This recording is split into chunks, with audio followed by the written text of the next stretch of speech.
Hello, কি খবর তোমাদের? আমরা আমাদের লকডাউনের অনলাইন ক্লাস দ্বিতীয় ক্লাসে চলে আসছি এবং এটা হচ্ছে আজকে ফিজিক্সের উপর আমরা ক্লাস করব।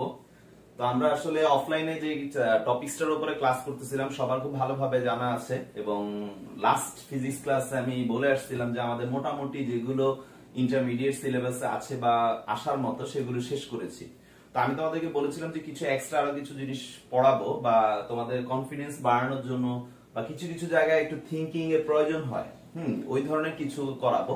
তো আজকে আমি তোমাদেরকে ফার্স্টে যেটা শিখাবো সেটা হচ্ছে ত্রিভুজের জড়তার ভ্রামক নির্ণয়। অর্থাৎ একটা ট্রায়াঙ্গেল দেওয়া থাকবে, সেটার কিভাবে জড়তার ভ্রামক নির্ণয় করতে হয়। এটা নানান ভাবে থাকতে পারে, নানান কনসেপ্টের উপর ভিত্তি করে সলভ করতে হতে পারে। সেটা ওয়ান ডাইমেনশনাল হতে পারে, সেটা টু ডাইমেনশনাল হতে পারে। ওকে, তো একটা ত্রিভুজের জড়তার ভ্রামক এটা আমরা যদি নির্ণয় করতে যাই, তো আমি সর্বপ্রথম তোমাদেরকে সবগুলো প্রমাণ কিন্তু একই প্যাটার্নে শিখাচ্ছিলাম যে একটা কনসেপ্ট, সেটা কি যে জড়তার ভ্রামক নির্ণয় করার জন্য আমরা একটা ক্ষুদ্র অংশ সিলেক্ট করে নিই, ওই ক্ষুদ্র অংশের জড়তার ভ্রামকটা আমরা বের করি, তারপরে একটা লিমিট নেই যে এই লোয়ার লিমিট থেকে আপার লিমিট, একটা লিমিটের উপর ভিত্তি করে আমরা তার জড়তার ভ্রামকটাকে বের করি। এটা হচ্ছে আমাদের বেসিক কনসেপ্ট। তো একটা ত্রিভুজ আমাদেরকে দেওয়া থাকবে বা বলা হইলো, আমি কোশ্চেনটা লিখতেছি, হেডলাইনটা হবে এরকম যে একটি ত্রিভুজের, একটু বড় করে স্ক্রিন বড় করে নিবে, সমস্যা নেই। একটি ত্রিভুজের, এই ছোট বোর্ডে বড় লেখে কেন, একটি ত্রিভুজের ভূমির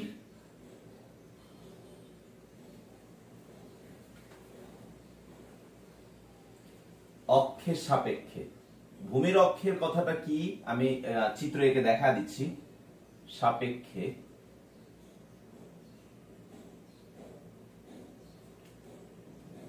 জড়তার ভ্রামক নির্ণয়। ওকে, তো স্যার এখানে ভূমির অক্ষের সাপেক্ষে, এটা আমি আমার নিজের ভাষায় লিখছি, এক ধরনের কথা বলতে পারো। তো বিষয়টা হচ্ছে যদি এটা একটা ত্রিভুজ হয়, সাপোজ এটা একটা ত্রিভুজ হইলো, এর কি কি জিনিস আছে, এর এটা একটা বেস, এটাকে আমি ভূমি বলতেছি, বেস ফর্ম।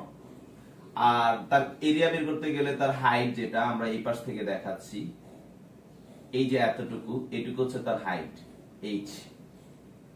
তো আমরা যে জড়তার ভ্রামকটা জানতে চাচ্ছি, এরকম তার একটা বাহুর উপর দিয়ে অক্ষটাকে পাস করে দিচ্ছি, অর্থাৎ এই যে বাহুটা, এই বাহুর সাপেক্ষে, তার মানে এই ত্রিভুজটা কিন্তু এইভাবে ঘুরবে, আমরা যখন ঘুরাবো তখন ত্রিভুজটা এইভাবে ঘুরতে থাকবে। ওকে, তো এই অক্ষটার সাপেক্ষে আমরা যদি জড়তার ভ্রামক জানতে চাই, আমি সাপোজ নাম দিয়ে দিলাম এটা এ আর এটা বি, এরকম। আচ্ছা, এ আমাদের এরিয়ার ক্ষেত্রে ব্যবহার করা লাগবে, ধরো এখানে নাম দিয়ে দিচ্ছি এক্স। আচ্ছা, এটাকে আমি এক্স দিই। ওকে, এক্স এক্স অ্যাক্সিসের সাপেক্ষে জড়তার ভ্রামক, তার মানে আমাদের কাছে জানতে চাওয়া হচ্ছে I x x is equal two what. তো এটা যেহেতু একটা ত্রিভুজ এবং আমাদের যেহেতু এক্স এক্স অক্ষের সাপেক্ষে জড়তার ভ্রামক বের করতে বলছে, তো আমরা জড়তার ভ্রামকের জন্য আমি তোমাদেরকে বারবার করে বলেছি যে আমাদের কি করতে হবে, এমন একটা অংশ সিলেক্ট করতে হবে খুবই ক্ষুদ্র, যার লিমিট ব্যবহার করে যার জড়তার ভ্রামক টোটালটা বের করব। তা আমি ধরে নিচ্ছি যে আমার এই অক্ষ থেকে কিছুটা দূরে এই অংশটুকু, এই যে আমি একটা অংশ নিলাম, আমি একটু রেড কালার দিয়ে দেখায় দিই, অক্ষ থেকে কিছুটা দূরে এই যে অংশটা, এই অংশটা কতটুকু আর এটা জড়তার ভ্রামক কতটুকু, সেটা আমরা একটু জানার চেষ্টা করব।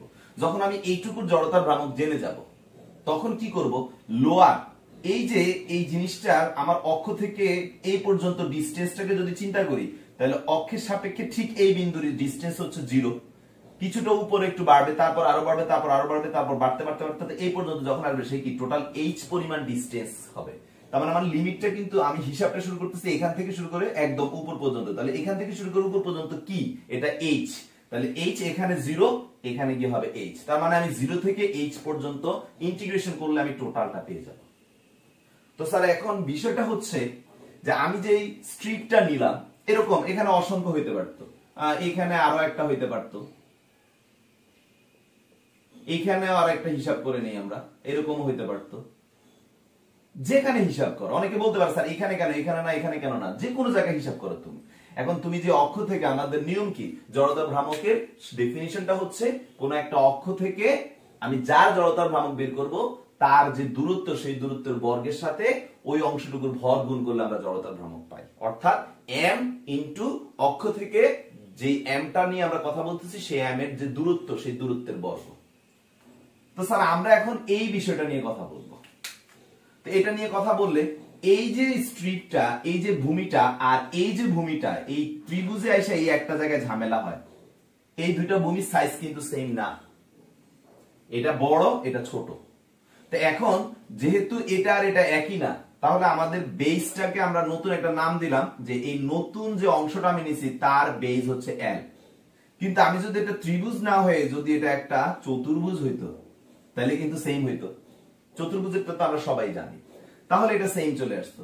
তো যাই হোক, এখন এটাকে যদি আমি L নিয়ে থাকি, এটা হলো তার দৈর্ঘ্য, কিন্তু কিছুটা প্রস্থ আছে তার। তো প্রস্থ কতটুকু সেটুকু আমরা জানি না। আপাতত এইখান থেকে এই যে অক্ষটা থেকে যে ডিসটেন্স ধরে নিচ্ছি সে y পরিমাণ দূরে আছে। তা আমাদের অক্ষ থেকে ক্ষুদ্র অংশের দূরত্ব আমরা নাম দিলাম y, আর এটার প্রস্থটুকুকে আমরা নামকরণ করি dy, দৈর্ঘ্য হচ্ছে আমাদের L। আর আমাদের যেহেতু এটা একটা দ্বিমাত্রিক তল, তার ক্ষেত্রফল হচ্ছে a হচ্ছে কি দৈর্ঘ্য ইনটু প্রস্থ, দৈর্ঘ্য হচ্ছে L, প্রস্থ হচ্ছে dy। এখন L কত এটা নিয়ে হচ্ছে ত্রিভুজের যে প্রমাণটা, এই প্রমাণটার মধ্যে একটাই সমস্যা, L নিয়ে। তো স্যার এখানে একটা টেকনিক্যাল বিষয় আমি আপনাদেরকে দেখাই, সাইডে দেখাচ্ছি। আমাদের এইখানে এই যে অংশটা, এটা একটা ছোট ত্রিভুজ, আবার পুরোটা নিয়ে কথা বললে এটা একটা বড় ত্রিভুজ, কিন্তু এরা সদৃশকোণী ত্রিভুজ। তা আমরা জানি সদৃশকোণী ত্রিভুজে বাহুগুলোর অনুপাত কিন্তু সর্বদা কি হয়, সমান হয়। তো সেই ক্ষেত্রে আমি যদি বলি যে L divided by B is equal to, এখানে একটা জিনিস হচ্ছে যে এই যে অংশটা, এই নতুন উচ্চতাটা কিন্তু এইটুকু যদি y হয় তাহলে নতুন উচ্চতা এইটুকু হবে কিন্তু h মাইনাস y। আমি একটু দাগ দিয়ে দেখা দিলাম, এটাকে সবুজ কালিতে দেখাচ্ছি। এই একটা জায়গায় ঝামেলা, আমি এটা পুরোটাকে আবার রিভাইজ করব, সমস্যা নেই। এইটুকু হচ্ছে h মাইনাস y। ওকে, তাহলে আমার এটা হচ্ছে h, এটা হচ্ছে h মাইনাস y। তার মানে ব্যাপারটা কি দাঁড়াচ্ছে, h মাইনাস y আর টোটালটা হচ্ছে h। তাহলে আমি নিশ্চয়ই এভাবে বলতে পারি যে h minus y divided by h। তাহলে এখান থেকে আমরা আমাদের যে কাঙ্ক্ষিত L দরকার, সেই L টাকে আমরা বের করতে পারি। সেটা কি, যে B into h minus y divided by h। তাহলে এটাই হচ্ছে আমাদের L। ওকে, তাহলে L কিভাবে বের করব সেটা দেখা দিলাম। তো স্যার আমি আবারও ফার্স্ট থেকে বলি, আমরা একটা ত্রিভুজের এই যে x অ্যাক্সিস অর্থাৎ ভূমির যে অক্ষটা, সেই অক্ষটার সাপেক্ষে, সেটা আমাদের প্রশ্নে এইভাবেও দিতে পারে, এইভাবেও দিতে পারে, এইভাবেও দিতে পারে, কথা একই। তাহলে আমরা এই অ্যাক্সিসের সাপেক্ষে যদি আমাদের কাছে কখনো জড়তার ভ্রামক জানতে চাওয়া হয়, তাহলে সেই ক্ষেত্রে আমরা কি করব, অক্ষ থেকে কিছুটা দূরে একটা ক্ষুদ্র অংশ নিব। কতটা দূরে নিয়েছি, y পরিমাণ দূরে নিয়েছি। যে ক্ষুদ্র অংশটা নিয়েছি তার প্রস্থ কত, dy, তার দৈর্ঘ্য কত, L। তো আমাদের L টা জানাটা নিয়ে একটু ঝামেলা ছিল, সেই L বের করার জন্য আমি কি করেছি, একটু টেকনিক্যালি কাজ করেছি, যে এই ত্রিভুজটা আলাদা করে ছোট একটা ত্রিভুজ, আবার এটা একটা বড় ত্রিভুজ, এরা সদৃশকোণী। তাহলে এদের যে বিষয়টা সেটা হচ্ছে কি, যে আমাদের কনসেপ্ট জানি আমরা বাহুগুলোর অনুপাত সমান থাকবে, অনুরূপ বাহুগুলোর অনুপাত কি হবে, সর্বদা ধ্রুব হবে। তো সেই ক্ষেত্রে আমরা দেখতেছি যে এইখানে আমাদের এইটার যে উচ্চতাটা আর এটার যে উচ্চতাটা, সেটার অনুপাত প্লাস এটা জানি, এটা জানি, আমাদের জানা থাকবে কিন্তু উচ্চতার দৈর্ঘ্য ইনটু প্রস্থ, মানে হাফ ইনটু ভূমি ইনটু উচ্চতার যে ভূমি আর উচ্চতা, এটা প্রশ্নে দেয়া থাকবে। তাহলে সেটার রেসপেক্টে আমাদেরকে তৈরি করতে হবে। তাহলে আমরা L টা কিভাবে বের করতে, আশা করি বুঝতে পারছো। তো এই L এর মান জানা হয়ে গেল, তাহলে L ওকে, dy ওকে, তাহলে আমরা এখন ক্ষেত্রফলটাও পেয়ে গেলাম। তো আমাদের কি সবসময় আমরা যেভাবে করি, যে স্যার a ক্ষেত্রফল বিশিষ্ট ত্রিভুজের, a ক্ষেত্রফল বিশিষ্ট ত্রিভুজের ভর, তোমরা সবাই খুব ভালোভাবে জানো এটা কিভাবে করি। তাহলে একক ক্ষেত্রফল বিশিষ্ট ত্রিভুজের ভর m ডিভাইড বাই a, তাহলে dA মানে এই যে চিকন অংশটা এটার ক্ষেত্রফল, dA ক্ষেত্রফল বিশিষ্ট ত্রিভুজের ভর dm ইজ ইকুয়াল টু কি হবে m into dA divided by a। তাহলে dA টা আমাদের কত sir m into dA, dA আমি যেটা বের করেছি সেটা ফার্স্টে দৈর্ঘ্য ইনটু প্রস্থ l ইনটু dy, কিন্তু এইখানে দৈর্ঘ্যটা আবার চেঞ্জ করে আমি আরো ভেঙে বের করছি b into h minus y, আর h যেহেতু নিচে আছে এটাকে a এর সাথে নিচে গুণ করে দেই ah ইনটু dy। তাহলে এটাই হচ্ছে আমাদের কি পাইলাম, আমাদের এই যে ক্ষুদ্র চিকন অংশটা তার ভর। সব সময় আমরা কিন্তু প্রত্যেকটা প্রমাণ আগে ভরটা বের করতাম, ভরটা বের করলাম। ভর বের করতে গিয়ে যে প্রবলেমটা হইতো এই l আমাদের জানা ছিল না, সেই lটা বের করা সাইডে দেখা দিলাম। তাহলে অতএব এই ক্ষুদ্র অংশের জড়তা ভ্রামক, এই ক্ষুদ্র অংশের জড়তার ভ্রামক di ইজ ইকুয়াল টু, জড়তার ভ্রামক কি ভর, তাহলে আমরা ভর জানি dm ইনটু অক্ষ থেকে দূরত্ব, অক্ষ থেকে এই ভরটুকু দূরত্ব y, তার মানে dm y স্কয়ার। তো স্যার এইটুকু হচ্ছে আমাদের ক্ষুদ্র অংশটুকু জড়তার ভ্রামক বের করছি। এখন আমি কি করব, লোয়ার থেকে আপার পর্যন্ত ইন্টিগ্রেশন করব, করলেই আমার টোটাল জড়তার ভ্রামকটা চলে আসবে। তো আশা করি এই পর্যন্ত সবাই বুঝতে পারছো। তো আমি আবারও একটু হাইলাইট করি মুছে ফেলার আগে, আমাদের একটা ত্রিভুজের বেজ অর্থাৎ এই যে বাহুটা, এই বাহুটার সাপেক্ষে জড়তার ভ্রামক বের করতে বলছে। তো আমরা সেই ক্ষেত্রে কি করব, আমরা জানি যে জড়তার ভ্রামক বের করার জন্য আমরা সবসময় একটা ক্ষুদ্র অংশ সিলেক্ট করি, যে বডির জড়তার ভ্রামক বের করব তার একটা ক্ষুদ্র অংশ সিলেক্ট করি। তো ওই ক্ষুদ্র অংশটা যখন আমরা সিলেক্ট করে ফেললাম, সিলেক্ট করার পরে আমরা যে কাজটা করব সেটা হচ্ছে যে সেটা অক্ষ থেকে কতটুকু দূরে সেটা একটু লিখে নিই। তাহলে y পরিমাণ দূরে, তার দৈর্ঘ্য l। তো নরমালি অন্যান্য বডিতে যেটা নিয়মিত ছিল সেই বডিগুলোতে সব সমান ছিল বিধায় আমাদের এটা নিয়ে কখনো চিন্তা করতে হয়নি। ত্রিভুজে এসে এটা একটা চেঞ্জ, এই জন্য ত্রিভুজটা আলাদা করে এখন আমি দেখাচ্ছি, বা আমাদের পাঠ্য বইয়ে নাই তারপরও দেখাচ্ছি। এই চেঞ্জটাই জন্যই অনেকের কাছে এটা কঠিন মনে হয়। তো এইটার বাহু বড়, এইটার বাহু ছোট, তার মানে দৈর্ঘ্যটা তো সেম না। তাহলে এরকম ভাবে আরো উপরে গেলে কিন্তু আরো ছোট আসবে, তার মানে তারা একটা লজিক মেনটেন করে যাচ্ছে। তাহলে আমি এই লজিকটা বের করব, সেই লজিকটা কি এখান থেকে বের করে নিলাম, যে এই যে l টা হবে, l হবে সর্বদা b into h minus y divide by h। তাহলে স্যার এখন যদি আমাদের এটা হইতো সেম কথা, এটাকে আমরা l বলতাম, এটা h মাইনাস y হইতো, কারণ এখান থেকে এই পর্যন্ত ডিসটেন্সটাকে আমরা y বলতাম। তার মানে সবসময় এই কনসেপ্টকে ফলো করব। তাহলে আমাদের দৈর্ঘ্য এইটার l, কি l বলতে কি বুঝাচ্ছি সেটা আমরা জেনে গেলাম। প্রস্থ এটা dy, তো dy আমাদের কতটুকু সেটা আমরা নিয়ে নিলাম। তাহলে আমাদের টোটাল যে জিনিসটা সেটার উপর ভিত্তি করে আমরা কি বলবো, যে স্যার আমাদের টোটাল ত্রিভুজের ভর হচ্ছে m, যখন কিনা তার ক্ষেত্রফল হচ্ছে a। তাইলে যখন ক্ষেত্রফল 1 একক হবে তখন তার ভরটা কি হবে m বাই a। তাহলে স্যার এই যে চিকন অংশটা আমরা নিলাম, এই চিকন অংশটার ক্ষেত্রফল কি হবে dA, আর এই dA অংশের ভর কি হবে খুবই ক্ষুদ্র dm, আর সেই dm হবে কি আমাদের m into dA by a ঐকিক নিয়ম অনুযায়ী। এখন m বাই a এটার কোনো সমস্যা না। dA বলতে আমি কি বুঝাচ্ছি, দৈর্ঘ্য ইনটু প্রস্থ, চিকন অংশটা দৈর্ঘ্য কত l, l বলতে আবার কি বোঝানো হয়েছে সব ক্লিয়ার করে লিখে দিচ্ছি। তা আশা করি তোমাদের জন্য এটা খুব কঠিন হওয়ার কথা না, কারণ এই ধরনের কনসেপ্ট তোমরা প্রচুর পড়ে আসছো। প্রত্যেকটা বডিতে আমি একই স্টাইলে প্রমাণটা শেখাচ্ছি, একই প্যাটার্নে একই কনসেপ্টে, সো তোমাদের বুঝতে কঠিন লাগার কোনো কথাই না। তো এখন আমরা ইন্টিগ্রেশন করব। তো আমি পুরো চিত্রটাই এখন মুছে ফেলবো কারণ জায়গা সংকুলন হবে। তো ইন্টিগ্রেশনটা কি, যে এই অক্ষ থেকে এখান থেকে শুরু করে এই পর্যন্ত আসতে হবে। তাহলে এই পর্যন্ত আসতে গেলে এখান থেকে যদি শুরু করি, তাহলে আমার h এর লিমিটটা এখানে 0, এই পর্যন্ত গেলে টোটাল h কভার করে ফেলতেছে, তার মানে 0 থেকে h এর আন্ডারে ইন্টিগ্রেশন হবে। তাহলে ব্যাপারটা কিভাবে লিখবো আমরা, তোমরা খুব ভালো করে জানো যে স্যার নিচের এইটুকু একটু পরে মুছতেছি কারণ লাগবে। তাহলে আমরা এখন এভাবে বলবো যে অতএব i(x(x) মানে টোটাল i, মানে পুরো আইটা আমরা জানতে চাচ্ছি। তাহলে সেটা কি হবে, ইন্টিগ্রেশন 0 থেকে কি পর্যন্ত h পর্যন্ত কাকে ইন্টিগ্রেশন করব, di কে ইন্টিগ্রেশন করব। এখন di বলতে আমাদের এখানে কি স্যার, di বলতে এখানে আমাদের যেটা আসছে সেটা হচ্ছে 0 থেকে h পর্যন্ত dm y স্কয়ার। এখন dm বলতে আবার কি স্যার, dm বলতে এখানে আমাদের যেটা আছে সেটা হচ্ছে actually m into b into h minus y into dy into y square divided by a h এই হচ্ছে আমাদের dm into y square। এবার মুছে ফেলি। তাহলে এখন ইন্টিগ্রেশন পার্ট তো তোমাদের সবারই জানা, যেটা ধ্রুবক থাকবে সেটাকে বের করে নিয়ে আসবো। তো এখানে আমরা ধ্রুবক বলতে যাকে দেখতে পাচ্ছি সেটা হচ্ছে mb আর ah, এগুলো হচ্ছে ধ্রুবক। তাহলে আমরা এগুলোকে যদি বের করে নিয়ে আসি তাহলে আমাদের mb ডিভাইডেড বাই ah বের করে নিয়ে আসলে আমাদের যেটা থাকে সেটা হচ্ছে h minus y square into dy। তো আমরা আরেকটু ভেঙে যদি নেই তাহলে কি আসে স্যার? আমাদের এখানে আসে h y square minus y cube bracket close dy।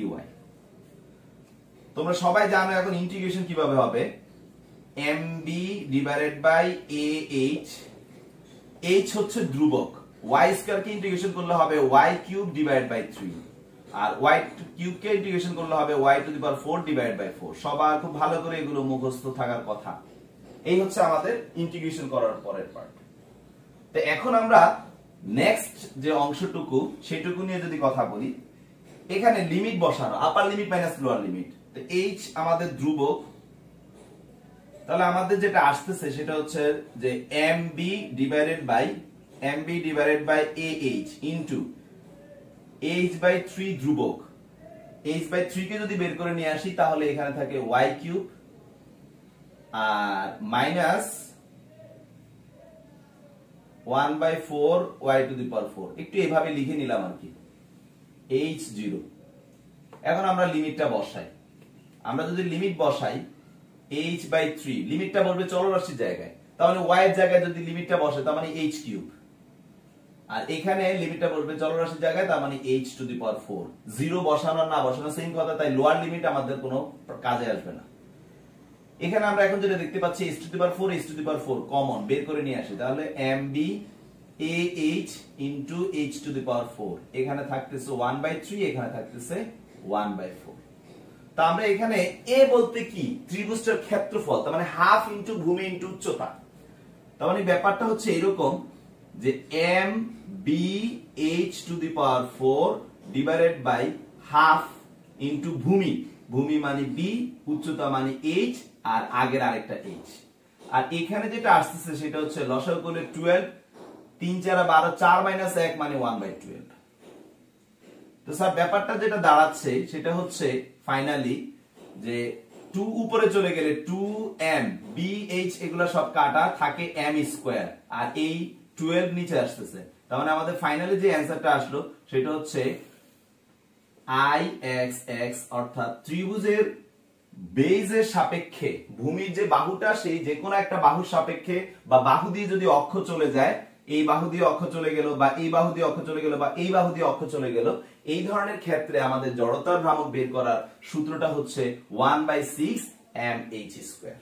1/6 mh square, আবারো বলতেছি 1/6 mh স্কয়ার। স্যার অনেক সময় আমাদেরকে কি বলে এটাকে যে ভর দেয়া নাও থাকতে পারে, আমাদের অনেক সময় ভর দেয়া নাও থাকতে পারে কিন্তু ক্ষেত্রফল বের করার মতো অবস্থা আমাদের আছে। স্বাভাবিক, দৈর্ঘ্য ইনটু প্রস্থ জানলে আমরা ক্ষেত্রফল বের করতে পারবো। তো আমাদের ক্ষেত্রফল a, ক্ষেত্রফলের ভর যেহেতু m, তাহলে m ভরের ত্রিভুজের ক্ষেত্রফল কি a। তো ওইখানে আমরা a জানা থাকলে কিন্তু ah স্কয়ার দিয়েও আমরা কিন্তু এই জড়তার ভ্রামকটা বের করতে পারবো। তার মানে আমাদের ক্ষেত্রফল জানা থাকলেও আমরা জড়তার ভ্রামকটা বের করতে পারবো যদি ভর জানা না থাকে। তার মানে ক্ষেত্রফলের সাপেক্ষে যদি বলি তাহলে আমাদের ফর্মুলাটা হচ্ছে 1/6 ah স্কয়ার।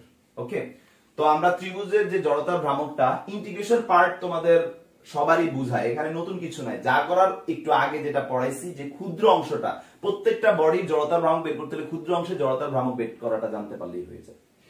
তো এই ত্রিভুজের আমি এখন যেভাবে জড়তার ভ্রামক বের করছি এটাকে যদি আরেকটা প্রসেসে দেওয়া হয়, আমি কয়েকটা প্রসেস দেখাবো ত্রিভুজের। তো আশা করি সবাই এটা বুঝতে পারছো। নেক্সটে যাচ্ছি। কারো কোনো প্রশ্ন থাকলে আমাকে অবশ্যই জানাবা, আমি সেটা এক্সপ্লেইন করব ইনশাআল্লাহ, কোনো সমস্যা নাই। আর এটা আমার মনে হয় না যে কোনো প্রশ্ন থাকার কথা, যেই জায়গায় প্রশ্ন করার মতো ছিল সেটা দেখাইছি।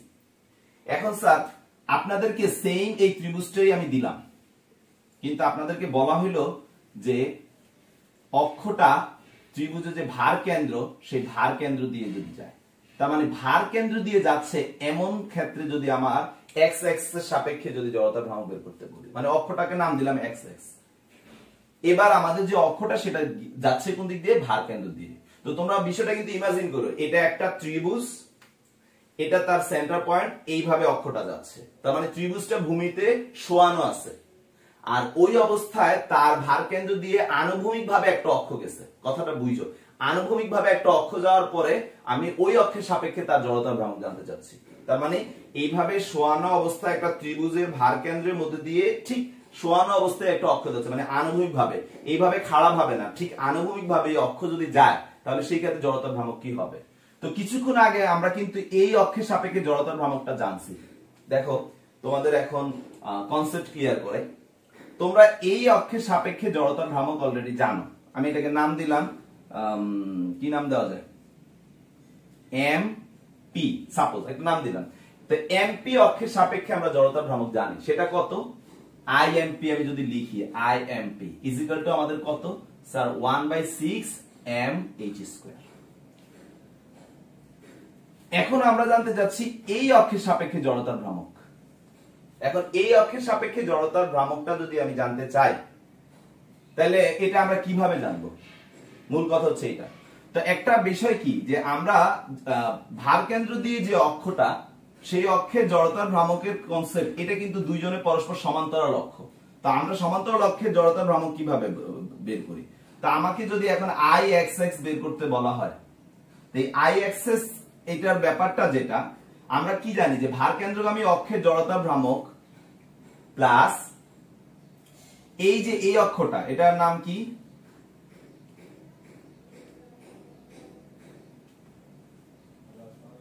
এইটা থেকে এইটা যে ডিসটেন্স, সেই ডিসটেন্সটা আমরা এখন জানি না আপাতত, কিন্তু আমরা আসলে জানি সবাই যে টোটাল এইচ হলো এটা h/3 হবে, কারণ এটা 2:1 অনুপাতে বিভক্ত হয়। তার মানে কি, যে আমার m into h/3 whole square. Okay, এটা হচ্ছে আমাদের কনসেপ্ট। তা আমি আই এক্স এক্স আর এইটা, এই জড়তার ভ্রামকটা হচ্ছে কি, আমার সমান্তরাল অক্ষের সাপেক্ষে যে জড়তার ভ্রামক সেটা হয়, মানে কি এই যে এমপি এর সাপেক্ষে হবে।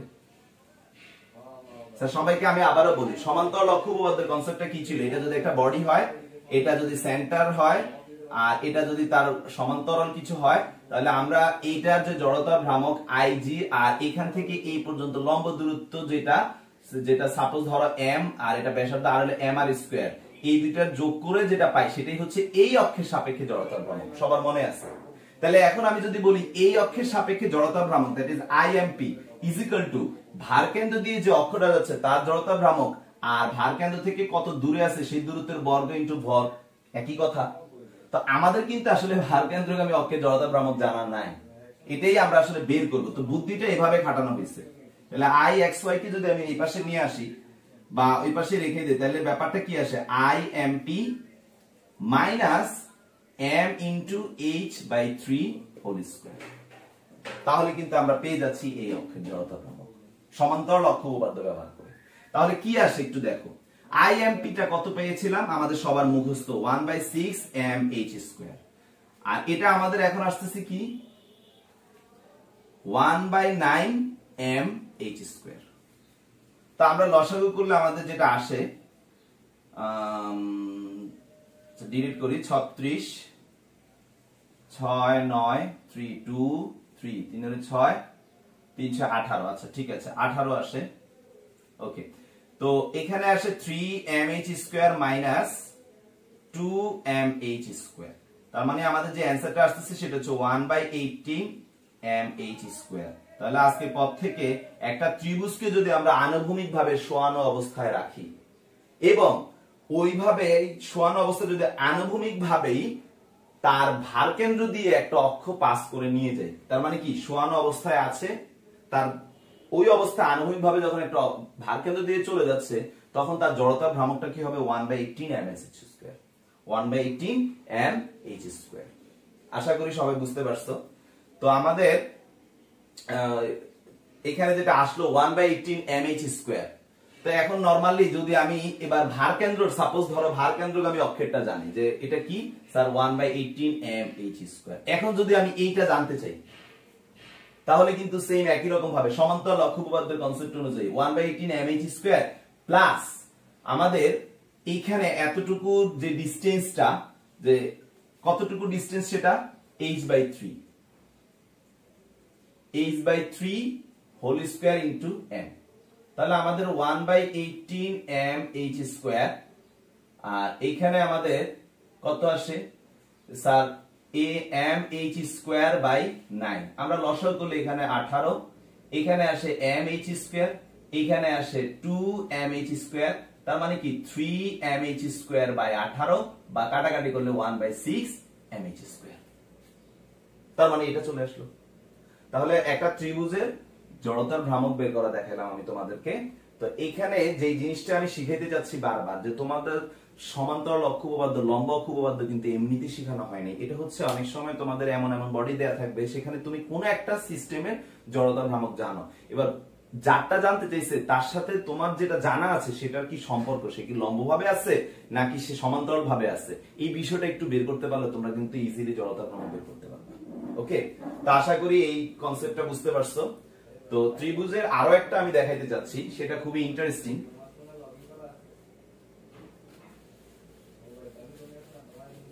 ত্রিভুজ আর গোলক এই দুইটা জড়তার ভ্রামক একটু অন্যরকম। তো গোলকটাও তোমাদেরকে দেখানো হয়ে গেছে, ত্রিভুজটা তোমাদেরকে দেখাচ্ছি। ওকে, তোমাদের যদি বুঝতে প্রবলেম হয় আমাকে বলে আমি আবার দেখাবো, আর ভিডিও একবার বুঝতে সমস্যা হলে রিভাইন্ড করে আবার দেখবা, ইনশাআল্লাহ বুঝতে পারবা। তো একটা ত্রিভুজ তোমাদেরকে মনে করা দেওয়া হলো এরকম, বাট এটা কিন্তু 2 ডাইমেনশনাল না, মানে এটা হচ্ছে একটা ফাঁপা ত্রিভুজ। এখন স্যার ফাঁপা ত্রিভুজ আবার কেমন? আসলে ওরকম না, একটা দণ্ডকে আমি তিনটা ভাঁজ করে একটা সমবাহু ত্রিভুজ তৈরি করলাম, মানে একটা চিকন দণ্ড বা একটা রড, যেটাই মনে করো যে সরু সুষম দণ্ড যেটা, সেটাকে তিনটা ভাগ করে আমি এইভাবে একটা ত্রিভুজ তৈরি করলাম।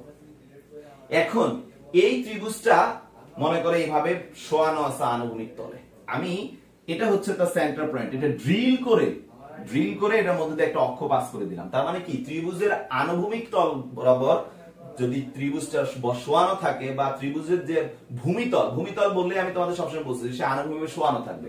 এবার আমি লম্ব ভাবে একটা অক্ষ পাস করলাম, এতক্ষণ এইভাবে অক্ষগুলো গেছে, এবার লম্ব ভাবে যখন অক্ষ পাস করব তখন তার জড়তার ভ্রামক কি হবে?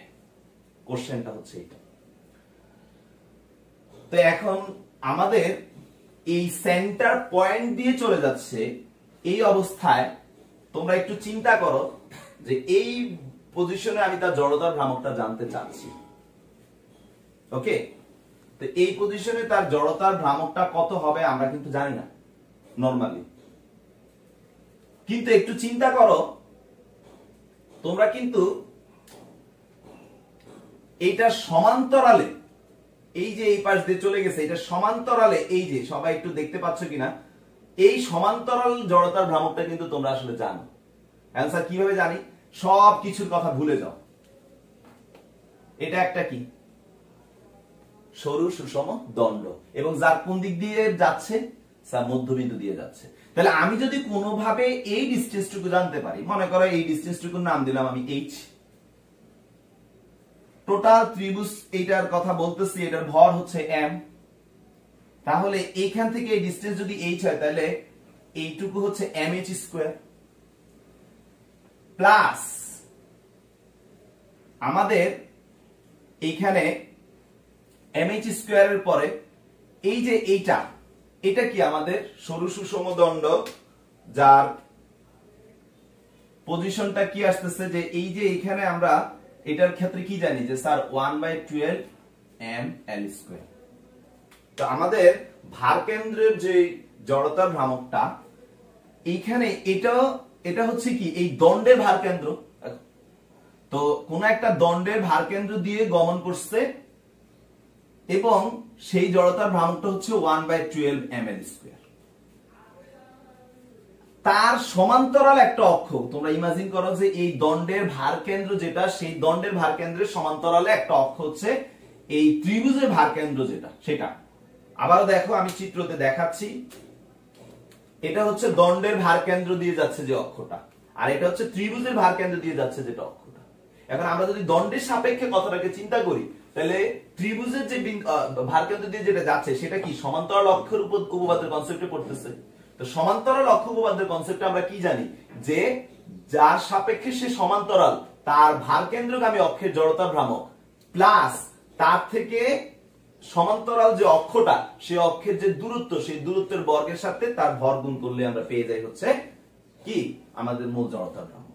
তো এখানে আমাদের অনেক সময় এই কোশ্চেনটা আসে, তো সেই ক্ষেত্রে আমাদের যদি একটা রডকে বা একটা সরু সুষম দণ্ডকে দিয়ে যদি আমরা একটা ত্রিভুজ বানাই, তাহলে ওই ত্রিভুজটাকে যদি আনুভূমিক ভাবে শোয়ানো হয়, তাহলে সেই ক্ষেত্রে তার ভারকেন্দ্র দিয়ে যদি কোনো অক্ষ পাস করা হয়, ওই অক্ষের জড়তা সাপেক্ষে জড়তা ভ্রামক হবে, তোমরা এখন থেকে মুখস্থ লিখে ফেলো, সেটা হচ্ছে যে আমার ওই অক্ষের সমান্তরালে যে বাহুগুলো আছে ত্রিভুজের, অর্থাৎ মূল কথা হচ্ছে ত্রিভুজের যে কোনো একটা বাহুর সাপেক্ষে জড়তা ভ্রামক প্লাস তাদের মধ্যবর্তী দূরত্ব আর ভর অর্থাৎ mh²।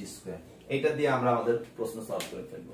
তাহলে খেয়াল রাখবা, একটা সরু সুষম দণ্ডকে দিয়ে যদি একটা ত্রিভুজ তৈরি করা হয় আর ওই ত্রিভুজকে আনুভূমিক ভাবে শোয়ানোর পরে তার ভারকেন্দ্র দিয়ে যদি আমাদের জড়তার ভ্রামক জানতে চাওয়া হয়, তাহলে ওই জড়তার ভ্রামক আমরা বের করব কিভাবে, ত্রিভুজের যে কোনো একটা বাহুর মধ্যবিন্দু দিয়ে গমনকারী যে অক্ষের সাপেক্ষে জড়তার ভ্রামক প্লাস ওই বাহুর মধ্যবিন্দু থেকে ত্রিভুজের ভারকেন্দ্র পর্যন্ত যে দূরত্বটা, সেই দূরত্বের বর্গের সাথে ভর গুণ করে আমরা যে মানটা পাবো, এই দুইটাকে যোগ করলে পেয়ে যাব এই ভারকেন্দ্র দিয়ে গমনকারী অক্ষের সাপেক্ষে জড়তার ভ্রামক। তো এগুলো তোমরা খুব কম পাবা না তাও বলি না, আবার পাবা। তো এখানে যে জিনিসটা আমরা শিখলাম, বারবার করে বলতেছি যে আমাদের যদি কোনো না কোনো ভাবে কোনো অক্ষের জড়তার ভ্রামক জানা থাকে, তাহলে কিন্তু আমরা অন্যটা বের করতে পারবো। এটা খুব ভালোভাবে খেয়াল রাখবা। তো আমি এটার ক্ষেত্রে জানি, তাহলে এটা সাপেক্ষে এটা সমান্তরাল, তাহলে এই যে সমান্তরাল কনসেপ্টটা মূলত এগুলো বোঝানোর জন্য আমি এটা দেখাচ্ছি। তো আমি তোমাদেরকে একটা ত্রিভুজের তিনটা প্রক্রিয়া দেখাইছি।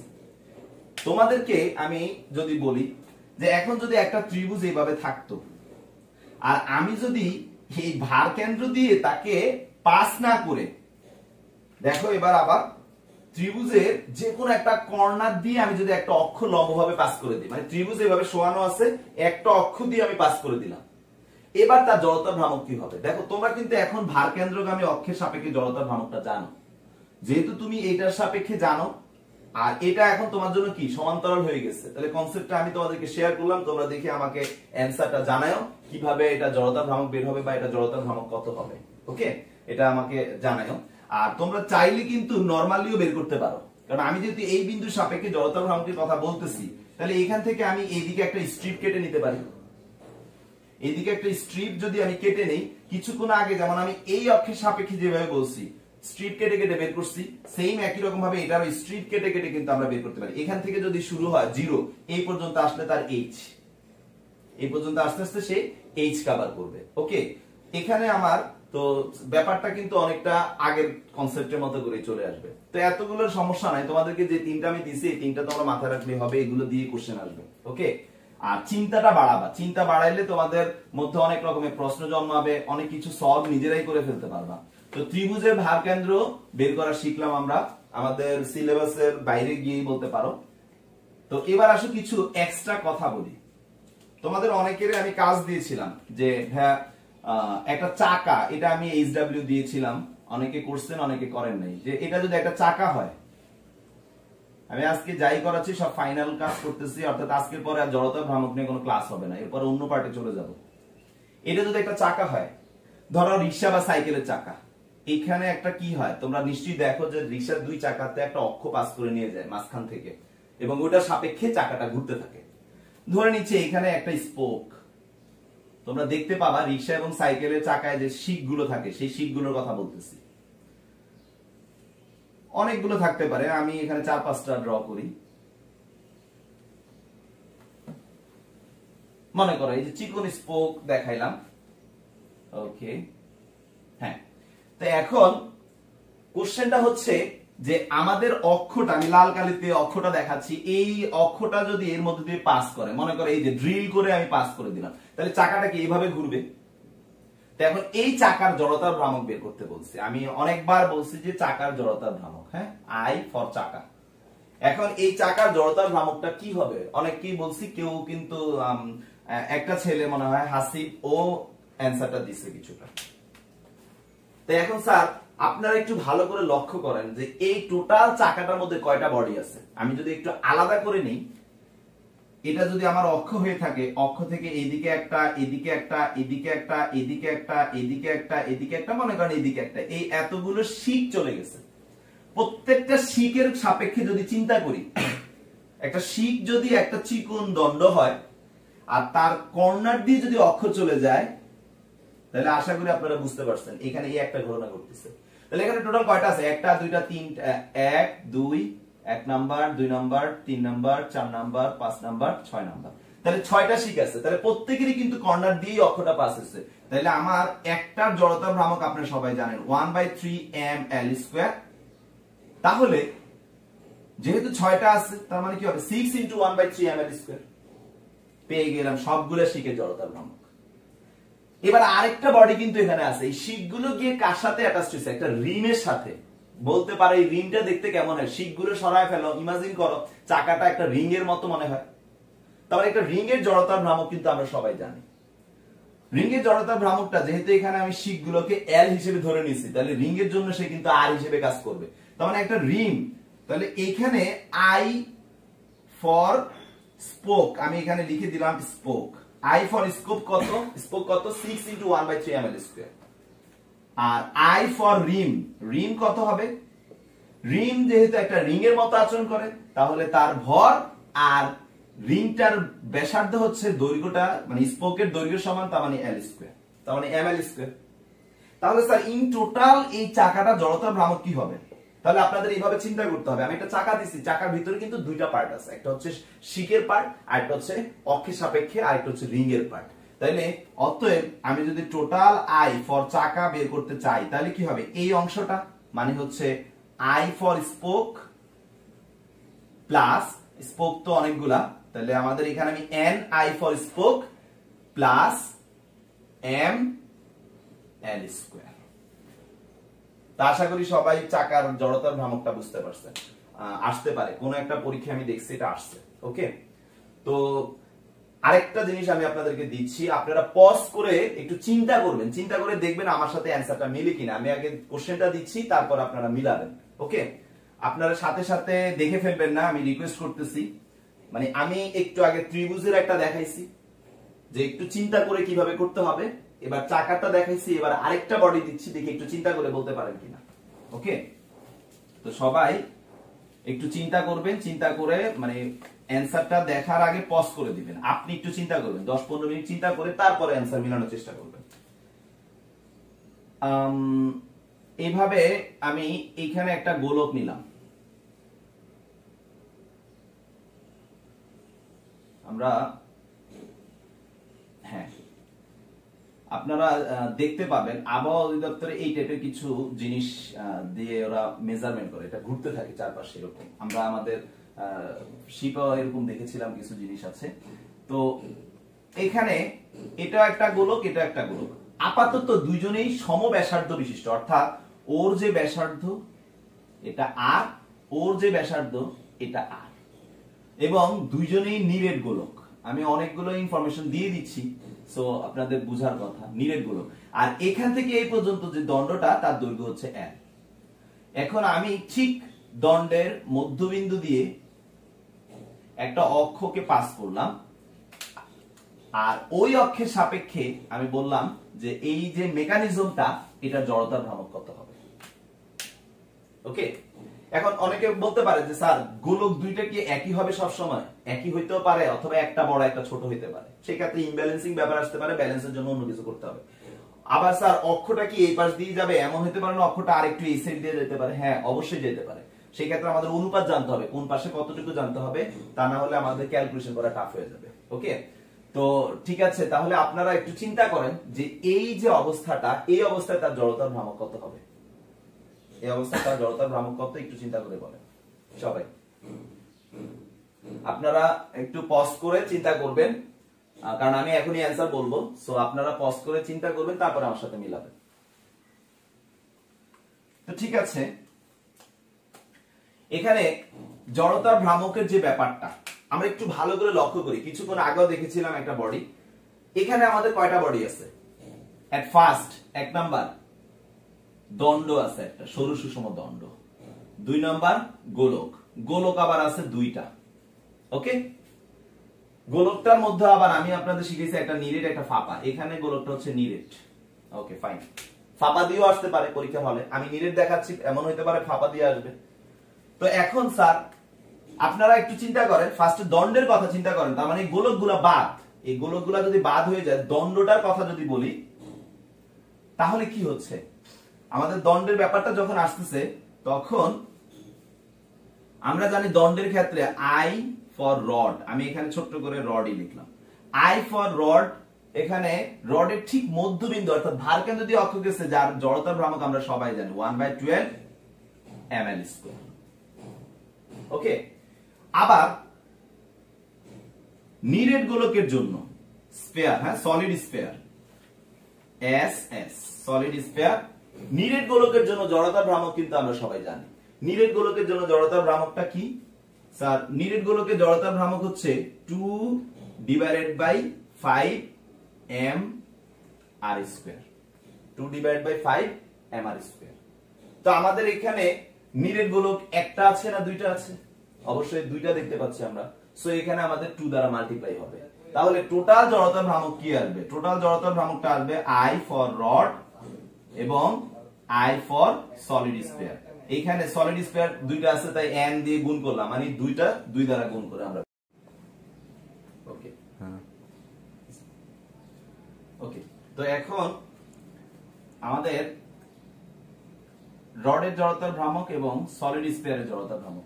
এখন সলিড স্ফিয়ারের কথা যখন আসতেছে, যে এই যে আমাদের জড়তার ভ্রামকটা, এটার পরে সলিড স্ফিয়ার যখন আসতেছে, সেই ক্ষেত্রে সলিড স্ফিয়ারের একটা বিষয় একটু চিন্তা করব। আমাদের সলিড স্ফিয়ারটা যে অক্ষের সাপেক্ষে চাচ্ছি, সে এখান থেকে কতটা দূরে আছে, এটা হলো একটা বিষয়। সেটা কত দূরে আছে স্যার? আমরা যে কোনো একটা হিসাব করলে আরেকটা পেয়ে যাব। এটা হচ্ছে টোটাল দৈর্ঘ্যের l/2, আর এইটুকু হচ্ছে আমাদের কতটুকু r, তার মানে তার টোটাল ডিসটেন্স হচ্ছে l/2 প্লাস r। তা আমরা সলিড স্ফিয়ারের এই যে দেখো সমান্তরাল অক্ষে যে কনসেপ্টটা, যে আমি যদি এখন এইটা এইভাবে একটা অক্ষকে চিন্তা করতাম, তাহলে ভারকেন্দ্রগামী অক্ষের সাপেক্ষে তার জড়তার ভ্রামক হচ্ছে, আচ্ছা এখানে সলিড স্ফিয়ার না, এটা ভারকেন্দ্রগামী অক্ষের সাপেক্ষে আসবে, আইজি স্ফিয়ারের ভারকেন্দ্রগামী অক্ষের সাপেক্ষে, সলিড স্ফিয়ারের জড়তার ভ্রামক ভারকেন্দ্রগামী অক্ষের সাপেক্ষে। তো ভারকেন্দ্রগামী অক্ষের সাপেক্ষে আমরা যখন চিন্তা করব, তখন আমাদের যে জড়তার ভ্রামক তখন সেটা হচ্ছে এইটা। কিন্তু আমি চাচ্ছি এই অক্ষের সাপেক্ষে জড়তার ভ্রামক, তার মানে এরা দুজনে একে অপরের সাথে কিভাবে আছে? প্যারালালি আছে। এখন প্যারালালের কনসেপ্টটা কি? যে ভারকেন্দ্রগামী অক্ষের জড়তার ভ্রামক, তাহলে আমাদের লাইনটা কি হবে? যে ভারকেন্দ্রগামী অক্ষের জড়তার ভ্রামক আই রড হচ্ছে আমাদের 1/12 ml², আর এখানে আসবে n, n মানে দুইটা গোলক, ভারকেন্দ্রগামী অক্ষের সাপেক্ষে জড়তার ভ্রামক 2/5 mr², আর প্লাস আমাদের এখানে m অর্থাৎ গোলকের ভর, এবং ওই যে অক্ষ দুইটা এদের মধ্যবর্তী দূরত্ব কত আছে? l/2 plus r whole square. তাহলে এটা হবে আমাদের এই যে মেকানিজমটা, তার জড়তার ভ্রামক। ওকে, তাহলে আমরা এটা আরেকটু ভেঙে দেখাইলাম আর কি আমি তোমাদেরকে। তো এটা হচ্ছে আমাদের টোটাল ফর্মুলাটা। অনেকে আমি এটা মনে পড়লো আর কি, যে কনফিউজ হইতে পারে, সেই জন্য আবার স্টার্ট করলাম। যে এখানে আমাদের যে ব্যাপারটা সেটা হচ্ছে যে সলিড স্ফিয়ারের জড়তার ভ্রামক আমরা বের করব এই অক্ষের সাপেক্ষে, অর্থাৎ এটাকে আমি যদি পি এবং কিউ বলি, অর্থাৎ আমাদের পি কিউ অক্ষের সাপেক্ষে আমরা যাই করতেছি সেটা হচ্ছে পি কিউ অক্ষের সাপেক্ষে। তো স্যার আমাদের এইখানে তাহলে আপাতত মোটামুটি ভাবে এই পর্যন্তই থাকলো। তো সবাই প্রতিটা ভিডিওকে বা লেকচারকে আমি আজকে যেটা যেটা দেখাইছি একটু পজ করে করে দেখবা, বোঝার চেষ্টা করবা, আর এই অ্যানসারটা নিজেরা আগে চিন্তা করবা। হ্যাঁ, আমি জানি হয়তো তোমরা এই পর্যন্ত চিন্তা করে ফেলতে পারো, বাট এইখানে যে এই ছোট কাজটুকু আছে এইটুকু হয়তো মাথায় আসতেও পারে, নাও আসতে পারে, তবে আসার কথা। ওকে, তো ইনশাআল্লাহ আমাদের নেক্সট থেকে অনেকে আমাকে বলছে যে স্যার জড়তা ভ্রামকের উপরে ম্যাথ স্টার্ট করবে। তো জড়তা ভ্রামকের উপরে ম্যাথ বলতে ভাইয়া কি? তোমাদেরকে একটা কোশ্চেন বলবে একটা দণ্ডের জড়তা ভ্রামক। এখন তুমি যখন দণ্ডের জড়তা ভ্রামকের সূত্র জানবা, তোমাকে তো মান দিয়েই দিবে, সো অঙ্ক কঠিন নেই। অঙ্ক কঠিনে অঙ্ক কঠিন হওয়ার জন্য বা অঙ্ককে অ্যাপ্লাই করার জন্য, জড়তা ভ্রামককে সঠিকভাবে অ্যাপ্লাই করার জন্য এখন পরবর্তী কনসেপ্টগুলো জানতে হবে। যেমন টর্ক জানতে হবে, কৌণিক ভরবেগ জানতে হবে, কৌণিক গতিশক্তি জানতে হবে, কৌণিক ভরবেগের সংরক্ষণশীলতা। এই কনসেপ্টগুলো জানলে গিয়ে তোমরা আই কে সেখানে ব্যবহার করার ব্যাপারটা বুঝতে পারবা। তোমরা আই বের করা শিখছো, এখন যদি অঙ্ক আমাকে বলা হয় যে স্যার অঙ্ক করান, তাহলে অঙ্ক কি, ম্যাথের জন্য তো ডিরেক্ট মান দেওয়াই থাকবে, এল দেয়া থাকবে, আর দেয়া থাকবে, সূত্র বসাবো, অঙ্ক হয়ে যাচ্ছে। সো এটার মধ্যে আহামরি কঠিন কোনো বিষয় থাকবে না। ওকে, কিন্তু যদি প্রমাণের ব্যাপার থাকতো তখন তোমরা প্রমাণ তো অলরেডি জানো। সো অঙ্ক নিয়ে এত টেনশনই কিছু নাই। তোমরা আমরা নেক্সট হচ্ছে টর্ক, তারপরে অন্যান্য যে বিষয়গুলো আছে সেগুলো নিয়ে স্টাডি শুরু করবো। ওকে, তো এই পর্যন্ত থাক। আর তোমরা এটাকে একটা চার্ট বানায় ফেলবা সুন্দর করে। চার্টটা বানানোর হইলে তোমাদের নিজেদের বাসার যে পড়ার টেবিলটা আছে আশেপাশে কোথাও টানায় রাখবা, এতে করে প্রতিদিন দেখবা তোমাদের মুখস্থ হয়ে যাবে। চিত্রগুলো সুন্দর করে একে একে নামগুলো লিখে কোন অক্ষের সাপেক্ষে জড়তা ভ্রামক কিভাবে লিখে তোমরা একটা চার্ট বানায় ফেলবা। ওকে, তো নেক্সট ক্লাস পর্যন্ত ভালো থাকো, আল্লাহ হাফেজ।